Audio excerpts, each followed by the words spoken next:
Hello दोस्तों, ये रिश्ता क्या कहलाता है स्टार प्लस के मोस्ट पॉपुलर शो में आपको दिखाया जाएगा। कार्तिक और नायरा जो होते हैं वो फैमिली कोर्ट से अपना तलाक लेकर बाहर ही आ रहे होते हैं। वो देखते हैं एक दूसरे की तरफ को, लेकिन इमोशनल इतने होते हैं कि वो एक दूसरे की तरफ को देख नहीं पाते हैं। लेकिन दोनों के मन में यही विचार चल रहे होते हैं कि कहीं हमने गलती तो नहीं कर दी, हमें अपने रिश्ते को एक मौका और देना चाहिए था। कि तभी एक दूसरे से विपरीत दिशा में ये लोग चलने लगते हैं कि तभी जोर से बिजली कड़कने लगती है। जैसे ही बिजली की आवाज़ नायरा सुनती है वो घबरा जाती है। कार्तिक को ये पता होता है कि जो नायरा है वो बिजली की कड़क से बहुत ज़्यादा डरती है।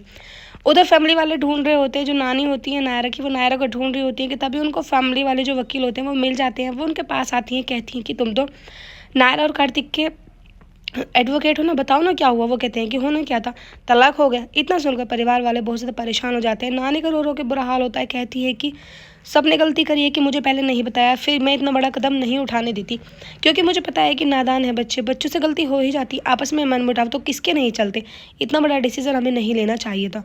नायरा और कार्तिक जो होते हैं वो चाय पीने के लिए रेस्टोरेंट में चले जाते हैं, जहाँ पर जो वेटर होते हैं वो पूछते हैं कि आप कैसी चाय लोगे। तभी जो नायरा होती है वो कहती है कि हम ब्राउन शुगर वाली चाय लेंगे। तभी कहते हैं कि अरे आप तो बहुत अच्छे पति पत्नी हो, आप तो एक दूसरे की पसंद को भी जानते हो, लगता है अभी अभी नई नई शादी हुई है।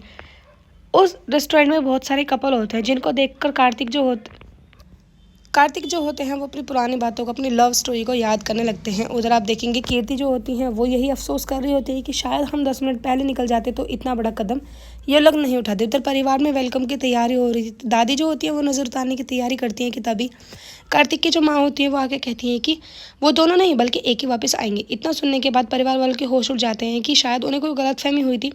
उधर आप देखेंगे नैतिक जो होते हैं वो बहुत सारी मिठाई वगैरह खा रहे होते हैं, स्वीट्स वगैरह, क्योंकि उन्हें गुस्सा आता है तो वो ऐसे ही करते हैं। उधर कार्तिक के पापा जो होते हैं वो टैबलेट्स वगैरह लेते हैं। उनके सर में बहुत ज़्यादा दर्द होता है, उनका बीपी जो है वो बुरी तरीके से बढ़ रहा होता है। कार्तिक नायरा का रो रो के बुरा हाल होता है।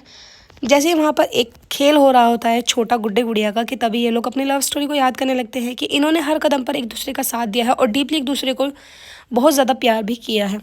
नायरा रो रही होती है लेकिन उसके बस में कुछ भी नहीं होता है। नायरा जो होती है वो रोते रोते बैठ जाती है। इन दोनों को अपने घर की याद आने लगती है कि दोनों एक दूसरे की तरफ को भागने लगते हैं। जैसे इन्हें नानी की कार दिखाई देती है। नानी की कार बहुत आगे जाके खड़ी होती है। नानी जो होती है वो बैक वाले मिरर से देख रही होती है कि उनके दोनों बच्चे पीछे ही खड़े होते हैं। वो कार से उतरती हैं और अपने बच्चों की तरफ को स्पीड से चलने लगती हैं, लेकिन वो बच्चों के सामने आके गुस्सा करने लगती है। कहती है कि अब तो तुमने ये डिसीजन ले लिया, अब तो तुम्हें ये बहुत अच्छा लग रहा होगा, लेकिन सोचना तुम्हारे मन में कोई ना कोई ऐसी बात ज़रूर चलेगी जिससे तुम्हें पछतावा होगा, और यह पछतावा तुम्हें सारी ज़िंदगी रहने वाला है। एपिसोड की एंडिंग ऐसी होगी, आने वाले एपिसोड बहुत